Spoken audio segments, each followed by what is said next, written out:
Hello viewers, আসসালামু আলাইকুম। অজানা তথ্যের আরও একটি নতুন ভিডিওতে আপনাদের স্বাগতম।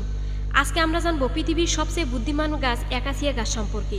শুনতে অবিশ্বাস্য লাগছে, তাই না? গাছ কী করে বুদ্ধিমান হয়? বাস্তবিক অর্থে এটাই সত্যি। যে গাছ বিপদ সংকেত দিয়ে দেয় অন্য গাছদের। প্রাণীদের পক্ষে অন্য প্রাণীদের বিপদ সম্বন্ধে সতর্ক করা সহজ। সে ছুটাছুটি, অঙ্গভঙ্গি, চিৎকার, নানা রকম ডাক এবং নানানভাবে তারা সতর্ক করার পথ খুঁজে নেয়। কিন্তু আপাত স্থবির গাছ, যে ডাকতেও পারে না, লড়তেও পারে না, সে কি করে বিপদ এলে অন্য গাছকে সতর্ক করতে পারে? এটা ভাবতে অনেকের অবাক লাগতেই পারে, কিন্তু এটাই হয়। আফ্রিকায় এক ধরনের গাছ যথেষ্ট নজর কাড়ে, যারা একে অপরকে আসন্ন বিপদ টের পেলে আগেই সতর্ক করে দেয়। আফ্রিকার সাভানা প্রান্তরে অত্যন্ত পরিচিত গাছ হলো এই অ্যাকাসিয়া গাছ। সাভানা জুড়েই ছড়িয়ে আছে অগণিত অ্যাকাসিয়া। যখন হরিণ বা এমন কোনো প্রাণী এই আকাশিয়া গাছের পাতা খাওয়া শুরু করে, তখন গাছ তার পাতা রক্ষা করতে দ্রুত তৎপর হয়ে ওঠে। তারা টেনিন উৎপাদন বাড়িয়ে দেয়।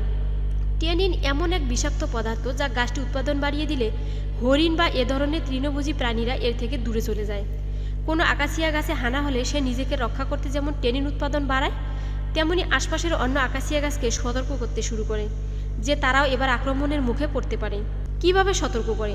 হরিণের এই পাতা খাওয়ার হানায় আক্রান্ত আকাশিয়া গাছটি ইথিলিন গ্যাস বাতাসে ছাড়া শুরু করে দেয়, যা দ্রুত বাতাসের সঙ্গে মিশে আশপাশের সব আকাশিয়া গাছ পর্যন্ত সহজে পৌঁছে যায়।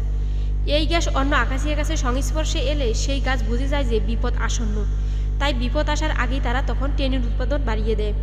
ফলে তাদের পাতা খেতে অন্য প্রাণী এলেও অতিরিক্ত টেনিনের উপস্থিতি বুঝতে পেরে সে স্থান দ্রুত ত্যাগ করে। এভাবেই নিজে বিপদে বলে অন্যকে আগেই সতর্ক করে দেয় আকাশিয়া গাছ। সো ভিউয়ার্স, ভিডিওটি কেমন হয়েছে অবশ্যই কমেন্টস করে জানিয়ে দিবেন, আর ভিডিওটি ভালো লাগলে বন্ধুদের সাথে শেয়ার দিবেন। Thank you so much.